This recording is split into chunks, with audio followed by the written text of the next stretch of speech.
new hot and techy Brezza, the city bred SUV.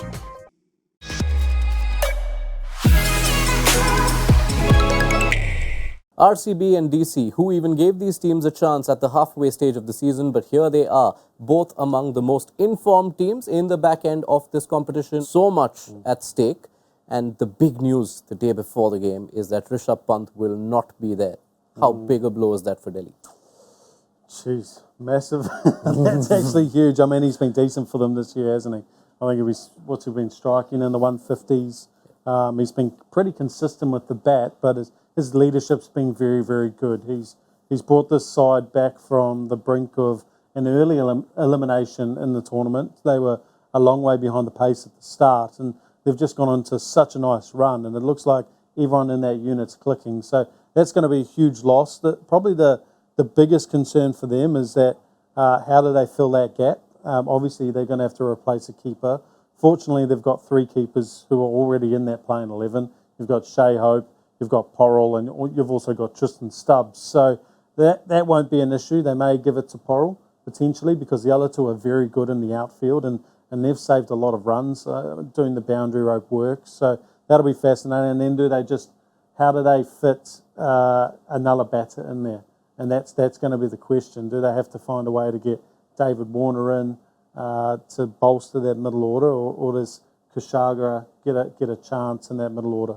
Yeah, they had three roles to fill. As Mitch points out, they have enough keepers in the 11 already. They have confirmed on the eve of the game that Akshar Patel will lead the side, but that batting replacement, is there a case for David Warner, especially given the lack of experience all of a sudden in that DC batting unit?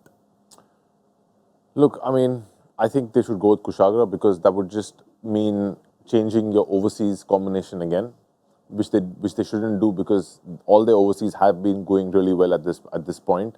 So I would go with Kushagra, give him a shot right up top, because even if David Warner plays, he plays as an opener. Kushagra is a really good opener. So you go with Kushagra, like for like replacement, and keep your overseas the same. The only thing is I do like that, give the young fella a chance, but it is a massive game. And so experience wins finals or wins big games. And Gulbadine played the last game as a batter.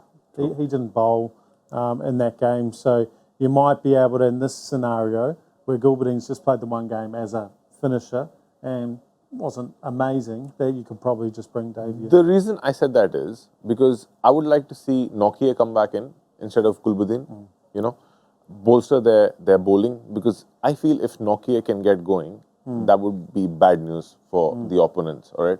Get Nokia in, give Kushagra a chance, just get their bowling, improve their bowling. Are those two big risks given the stage where we are? Because you've seen Nokia have a tough time through the games he played, and in Kumar Kushagra, someone who's never opened in the IPL, and we saw what happened when someone like Arshin Kulkarni opened for LSG for the first time at this stage. I mean, even playing David Warner would be a risk if you look at his record this year. So it's risks all around. Rishabh Pant not playing is a big risk. So you just got to back whoever you're going to play in that game and hope he does well, because you can't look at risks when your main player is not playing anyway. All right. One of DC's big strengths this season is that spin duo of Akshar Patel, who will lead them in this game, and Kuldeep Yadav. Together, they've made Delhi one of the best spin bowling attacks of this competition, but they come up against a rampaging RCB side who've completely transformed the way they take down spin. Haven't they? I wonder if outside comments have had a lot to do. Well, unless they've just magically, decided that they're going to be more aggressive against spin internally, then that's the case. But I'd imagine that it stirred, the comments outside actually stirred up a bit of a uprising within a few players in that changing room, and they've responded. They've responded outstandingly. I think they were striking 128 before in the first 6 games against spin, and it's up in the 170s since. So I think it's phenomenal, the turnaround we've seen in the last 6 games, and I like it. It's a really nice style of cricket because they've got the resources to go from ball one and continue it throughout the innings, and that's what they've done by stacking their whole batting lineup with like quality players. It allows them to do that. I would liken this to a Rambo movie where Sylvester Stallone goes digging, finds this big cache of guns, and that's Virat Kohli. He pulls out the slog sweep and comes and starts playing it everywhere and smashes bowler. It hasn't bowlers been out. good to see him play the Yeah. slog sweep. We haven't seen it for a long time. That's what he said. He said, "I've just pulled this out of the old armory and have not practiced it for a very long time. I've just backed myself to just go and smash spinners playing the slog sweep." It's what their sides needed. They've needed that impetus in the middle. But I think it is off the back of a couple of key players. It's off the back of Will Jacks absolutely flogging it at the top, and then Patidar. Patidar has been the real surprise this season and been a massive influence on their return to the winning ways. His ability to dominate spin every time. The opposition captain must be so nervous to bring on a spinner if they have to get those overs through, because he's been phenomenal. So then set it up. Kohli, Patidar, Jacks against Kuldeep and Akshar. Which way do you expect it to go, and how much of a bearing will that have on the result of this game?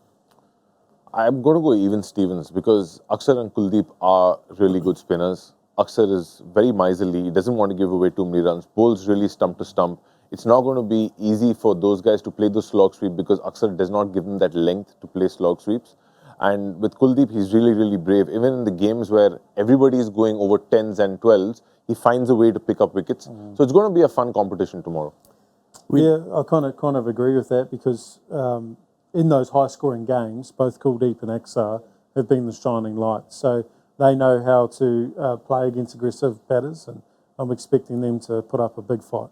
All right, predictions. We know who Varun is backing. So, Mitch, do you make it 1-1 or 2-0 to RCB? You know what? Just to niggle you, I'm going to go 1-1. I think Delhi have surprised me.